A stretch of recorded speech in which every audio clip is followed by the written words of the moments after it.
ప్రభు అయిన యేసుక్రీస్తు నామములో మీ అందరికీ వందనములు. రోమీలు రాసిన పత్రిక 8వ అధ్యాయము 15వ వచనము. దాస్యపు ఆత్మను మీరు పొందలేదు, కానీ ఎందుకనగా దత్తపుత్రాత్మను పొందుతిరి.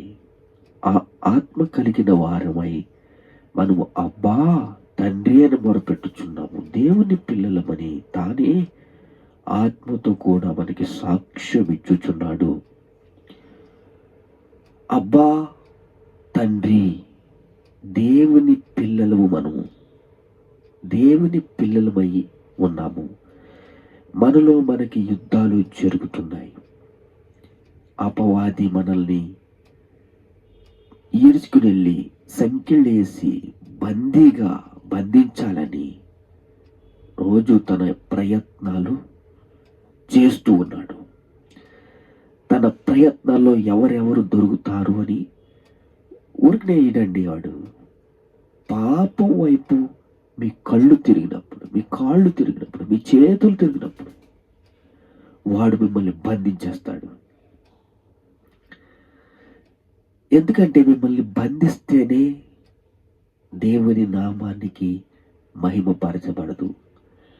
ప్రార్థన చేయండి అంటే ఎవరు, మీ శరీరము సపోర్ట్ చేయదు.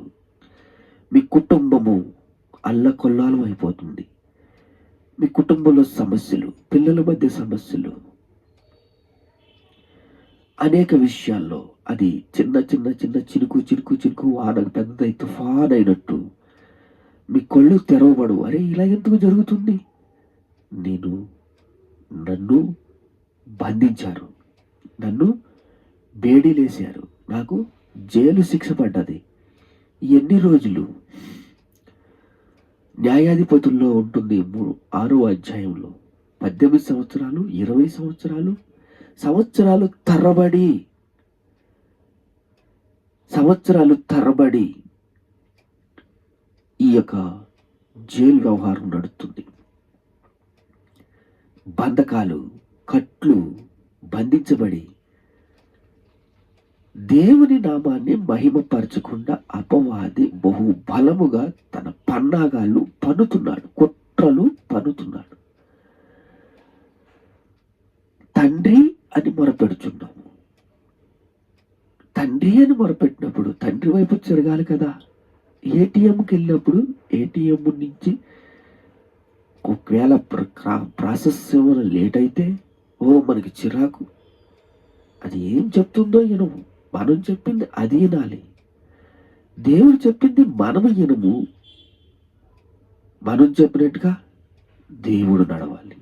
ఒక మూల కూర్చో అంటే ఒక మూల కూర్చోవాలి. ఒక గదిలో ఒక మూల కూర్చుని, ఎవరు నువ్వు?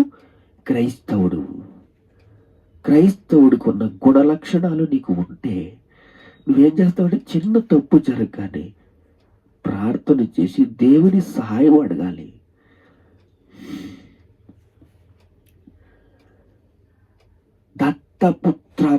దత్తపుత్రులు మీరు. దత్తపుత్రుడు అంటే తాను తన కుమారుని ఇచ్చేసి మిమ్మల్ని దత్తతగా తీసుకున్నాడు. దత్తతగా తీసుకున్న వాళ్ళకి ఏ లోటు ఉంటుందండి? 100 కోట్లు ఆస్తుంది అనుకోండి. తన దత్తపుత్రుడుగా నిన్ను నియమించుకున్నప్పుడు నీకేమైనా కొదవ ఉంటుందా?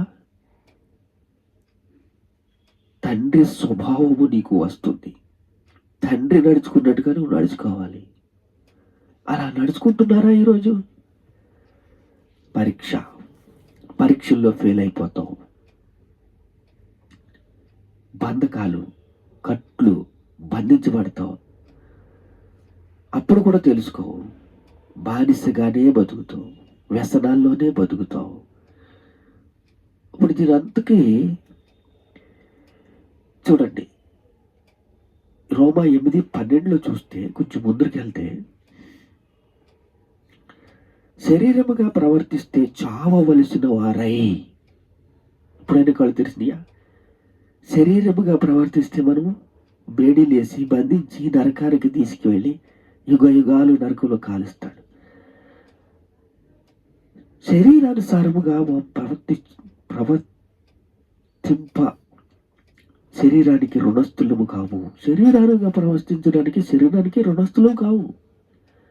నీకు ఒక బాప్తీసం ఉంది, నీకు ఒక నియమం ఉంది, నీకు ఒక నిబంధన ఉంది. నీకు ఒక సూటిగా నువ్వు ఆదివారము సంఘానికి వెళ్తావు, తెల్లబట్టలు వేసుకుంటావు, సంతోషంగా దేవుడి వాక్యం వింటావు. ఇంటికి వచ్చి మళ్ళీ బేడీలకేసి బంధకాలు, అప్పులు, చిక్కులు, అంధకారము, ఇవన్నట్లో నువ్వు మునిగి తేలుతా ఉంటావు. అన్ని నీకు విషయం కొట్టడం. సరే, గలతీయులు రాసిన పత్రిక 3:28 యేసుక్రీస్తునందు మీరు అందరూ ఏకముగా మీరు క్రీస్తు సంబంధులై క్రీస్తు వారైతే అపక్షముగా అబ్రహాము యొక్క సంతానమయ్యుండి వాగ్దాన ప్రకారము వారసులై ఉన్నారు. ఎక్కడండి వారసత్వము? 100 కోట్ల ఆస్తి ఉన్న వాడికి దత్తపుత్రుడిగా తీసుకుంటే మీరు ఆస్తికి వారసులై ఉన్నారు, వాగ్దానానికి మీరు వారసులై ఉన్నారు, సృష్టికర్తకి మీరు వారసులై ఉన్నారు, మీరు మూలాలున్నారు, మూల స్తంభాలై ఉన్నారు. సంసోను ఎలాగైపోయాడు, సొలొమోను రాజు ఎలాగైపోయాడు, కొంచెం కూడా మనకి సేమ్ కొట్టదే. సరే, మనం శరీరానికి రుణస్థులు రుణపడిపోయి ఉంటే ఉన్నావా? మారండి, మార్చుకోండి, మారు మనసు పొందండి. సరే అండి, ఇప్పుడు గలతీయులు రాసిన పత్రిక 3:26 చూస్తే యేసుక్రీస్తునందు మీరందరూ దేవుని కుమారులై ఉన్నారు, బాప్తీసము పొంది క్రీస్తులో బాప్తీసము పొంది మనమందరము క్రీస్తుని ధరించుకుని ఉన్నాము. క్రీస్తుని ధరించుకుని ఉన్నాము. బంధకాలు మీకు ఎందుకు? దేవుణ్ణి మొరపెట్టక. ఆకాశము కలుగును కాక అంటే కలిగింది, భూమి కలుగును గాక అంటే కలిగింది. దేవా నన్ను విడిపించు అంటే విడిపించడా? పాపము మిమ్మల్ని పట్టుకుంటుంది. మీరు వారసులై ఉన్నారు. వారసత్వానికి, వాగ్దానానికి వారసులుగా ఉన్నారు, దేవునికి వారసులుగా ఉన్నారు. క్రీస్తు తోడి కూడా ఆయనతో శ్రమపడిన ఎడల క్రీస్తుతో కూడా వారసులము. కొంచెం శ్రమతే తట్టుకోలేరు, కొంచెం బాధతే తట్టుకోలేరు. ప్రార్థన చేసుకుందాం. మహాపరిశుద్ధుడు తండ్రి, దత్తపుత్రాత్మను అయ్యా, దత్తపుత్రుడిగా ఊళ్ళు స్వీకరించావు, సిలువలో ప్రాణమే పెట్టేశావు నాయనా. వారసుడు, మేము వారసులమయ్యా, క్రీస్తుకు వారసులము. ఈ భూమి ఆకాశం సృష్టించిన సృష్టికర్తకి వారసులము, దత్తపుత్రాత్ములము, మేము వారసులమయ్యా. మేము బేడీలుగా బంధించబడి ఉన్నాము, కట్లతో కట్టబడి ఉన్నాము, అప్పులతో ఉన్నాము, చిక్కులతో ఉన్నాము అయ్యా. మమ్మల్ని విడిపించు. క్రీస్తు రక్తంతో కడిగిన ఎమ్మటినే మీరు ప్రార్థన చేస్తే వింటారు. కానీ వాడి భయానికి లోనైపోయి,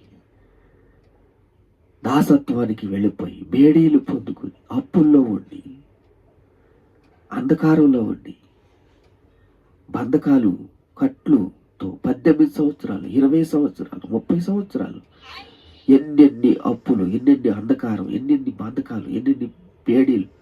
యా, మమ్మల్ని విడిపించు అంటే నువ్వు విడిపిస్తావు, మాకు విడుదలయ్యి అంటే విడిపిస్తావు. కానీ ఆ మాట పలకరే.